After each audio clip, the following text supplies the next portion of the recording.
world will note that the first atomic bomb was dropped on Hiroshima. We won the race of discovery against the Germans.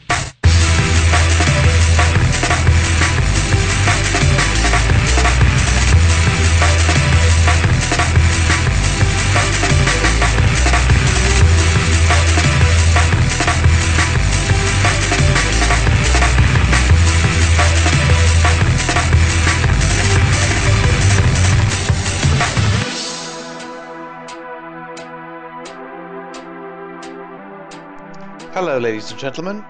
Now I know that no fancy intro or outro is going to cover the fact that this part 2 of the guide has been long awaited. I will spare you all the excuses and jump straight to the meat of what you can expect to see in the following minutes. First and foremost, we're going to take a look at gear selection and itemization, gameplay improvement through mods and UI changes, and the broader spectrum of how to become a better raider. In the hopes that all these elements combined will make you a good warrior and a fantastic asset to your guild and raid. Now, gearing as a prot warrior appears linear and item budget driven. In reality it is as crucial as any other role in the raid, and a bad gear loadout will make the difference between insta-gib, aggro loss and flimsiness. The parameters of a tank class are driven by the following axes in order of importance from beginning content.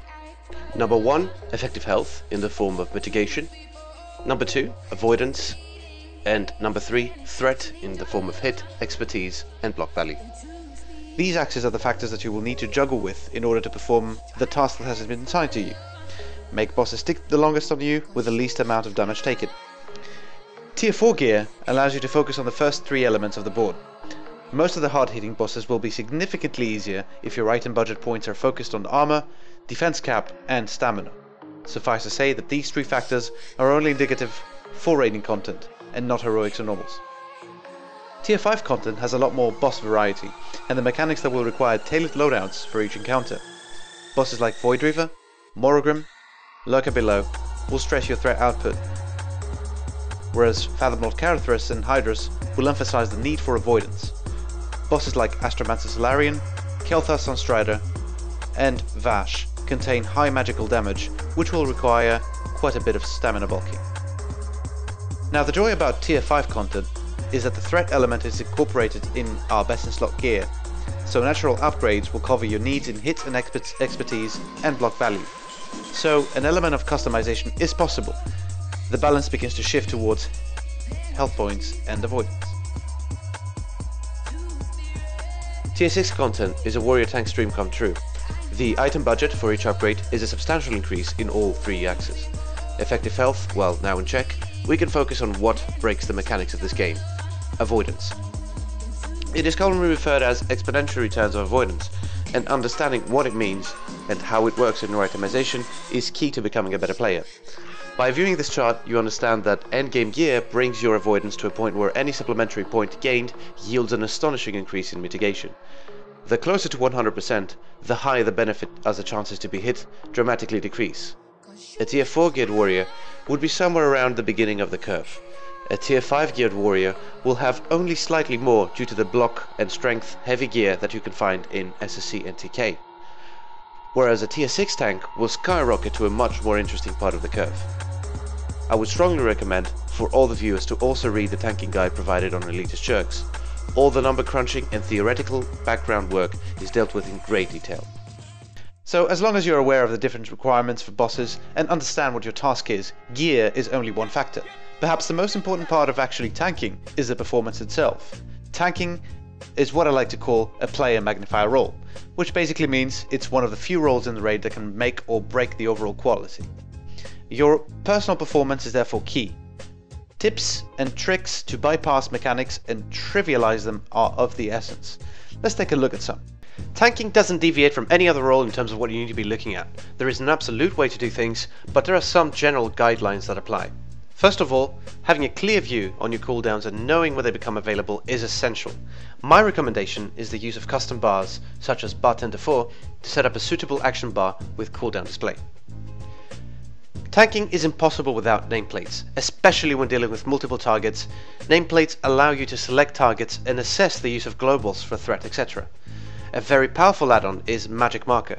What it will do is provide you with mouse over marking of mobs with pre-assigned settings, allowing you to save time and get snappy assigns in the event of a messy pull without compromising your tanking. A non-obstructive UI is important and vital in looking at things and avoiding effects. If your UI is cluttered with too much, or leaves too little room for you to spectate or accurately know what is happening, you could cause a wipe, for instance on Kael'thas and his infamous flame strikes. Using accurate boss mods and accurate timers, and prepare for phase switches or effects that might compromise your health or your tanking ability is as important as reacting to them appropriately, so make sure that they are positioned in a non-obstructive but informative position. The point of this is to minimize the surprise element. Surprise is not a factor you should be dealing with as a tank. Being baffled by something or by some mechanic makes you more prone to doing mistakes or having misplays. Being prepared and ready for every eventuality separates a decent tank from an excellent tank. Finally, for threat-sensible encounters, the use of threat-enhancing cooldowns in synergy with consumables yields astonishing results. A good example of this is the following macro that I encourage you to use indiscriminately. Opening with this macro allows you to produce an astonishing amount of threat, thus increasing the threat ceiling significantly and allowing your DPS to maximize their output within the first seconds of the fight. Its use varies depending on gear level, healing capacity, as well as boss specificity, but for some bosses it is a treat and somewhat of a delight to everyone swinging and throwing bolts at the boss to see you working that shield overtime in order to allow them to go ham. I probably should at this point emphasize the fact that any macro or any mod discussed in this video is going to be made available on the comment section, so you can click and access the links in order to download them. I'd like to talk about the Impale botheration that has been plaguing high-end prot warriors on Archangel. See, ever since Tier 5 launched, the craze for the Impale spec here displayed took over two factions, and rightfully so. When Tier 5 was just released, a patch enabled shield slam crits to proc wounds, deep wounds that is, that benefited from threat bonuses of shield slam, so subsequent ticks did 200 and 400 TPS on their own. Needless to say that this is long gone and patched relatively slowly after the Tier 6 release. So what is it then? Does the spec do more threat despite shield slam not benefiting from wounds anymore? Numbers and math suggest otherwise. If you see this graph, you will quickly see that the breaking point for Impale spec to be above a more regular spec is 25% crit. This critical strike value is relatively unrealistic with current gear and is only possible with full party support, Mongoose procs and Feral Druid buff, which suffice to say is suboptimal. Considering the trade-off of improved defensive stance and shield block, you really begin to understand that Impale spec botheration is what the tag says.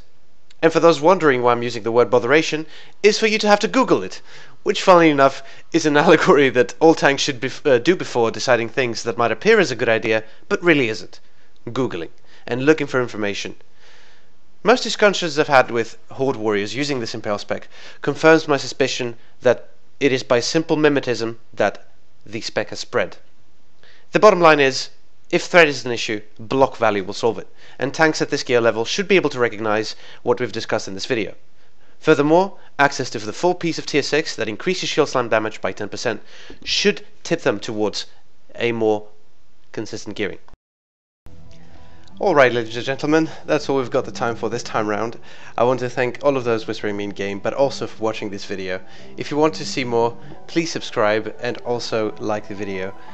I will see you next time, and this time I will definitely try and make this shorter than 2 years. Alright guys, take care.